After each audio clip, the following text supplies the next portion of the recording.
Hello mga kawaray, good morning po sa inyong lahat. At kakagising ko nga lang ho, ayan, supply muna tayo.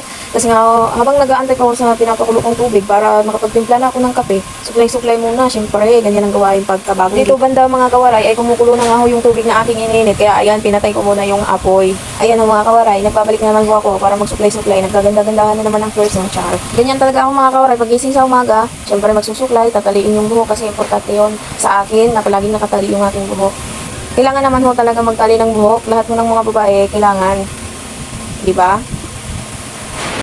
Pagkatapos ko nga ho magtali ng buhok, ay ayan ho, pumasok na po ako ng kwarto para kunin yung aking pangmalakasang kape. Kape na pangmalakasan, no? Ayan, di ba? O, di ba? Steak. Nescafe steak. Ayan. Ako ho ay mahilig sa Nescafe steak. May creamy white naman, pero ayoko po. Mas gugustuhin ko yung steak. So, ayan. At dito mga kawaray, ay nagtitimpla na ako ng kape. At dahil di ko mabuksan, ayan, kinagat ko na lang. Di ba? Isang kagat lang, bukas agad. Kalahati nga lang ho yung nilagay ko sa aking tasa. Pinahati ko po yung aking kape stick. Siyempre, mamaya magkakape na naman ako. Tapos ko naman maglagay ng kape, kinuha ko naman yung aking asukal. O diba? Tak, tak, tak. Pagpasensyahan nyo na ho yung lagayan ng aking asukal ay dahil po yan ho ay imported. Sobrang napakamahal. Pasensya na ho kayo mga kawaray kung medyo maingay yung aking pag-voice over na naman ngayon kasi malakas po yung hangin. Wala na hong ulan. Hangin na lang ang nagpaiwan. Huwag nyo na rin ho pansinin yung kisame namin dyan dahil imported po yan. Dito naman ho banda, mga kawaray, kinuha ko na ho yung mainit natin tubig at ayan ho, nilalagay ko na sa aking tasa. Siyempre, mainit siya, kaya kailangan. Medyo may distansya. Ayan, di ba? Pansin nyo rin dyan yung kurtina namin nahahawi dahil sa lakas ng hangin. Dito naman banda, mga kawaray, ay hinahalo-halo ko na ho yung aking tinimplang kape. Kaping pangmalakasan. Bago ako uminom ng aking kape, mga kawaray, ayan, bubuksan ko muna yung aking mansyon. Na, di ba? Mansyon ni Portapia. Pagkabukas ko ng pinto, syempre ayusin muna bago kumisto. Dito naman banda mga kawaray ay kinukuha ko yung aking upuan na pangmalakasan. Yan, kitang-kita nyo naman, shout out din sa aming pamunas.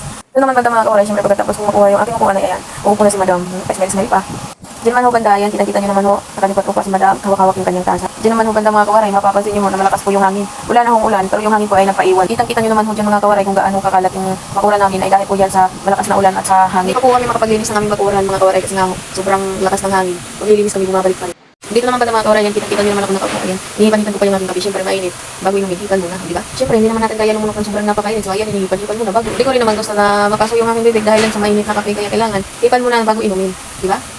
Dito naman banda mga kawaray, yan, kitang-kita nyo naman ako, umihigop pa po ako ng kape. Oo, tama, umihigop ng kape habang nakatingin sa labas dahil nangihinayag ako sa mga pananim na natumba.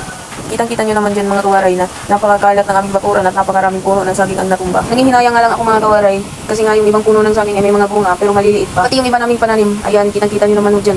Wala na talaga yung kalamansi namin na dali. Saka yung iba naming tanim na namumulaklak ay wala na rin, nadali na rin ng malakas na ulan at malakas na hangin. Dito nga banda mga kawaray, dahil napagod ako kakaupo, ayan, tumayo na rin ho ako at pinagmamasdan ko yung bakuran na iniisip ko nga rin mo pala kung kailan matatapos o titigil kong malakas na hangin para naman linisan mo namin yung aming bakuran.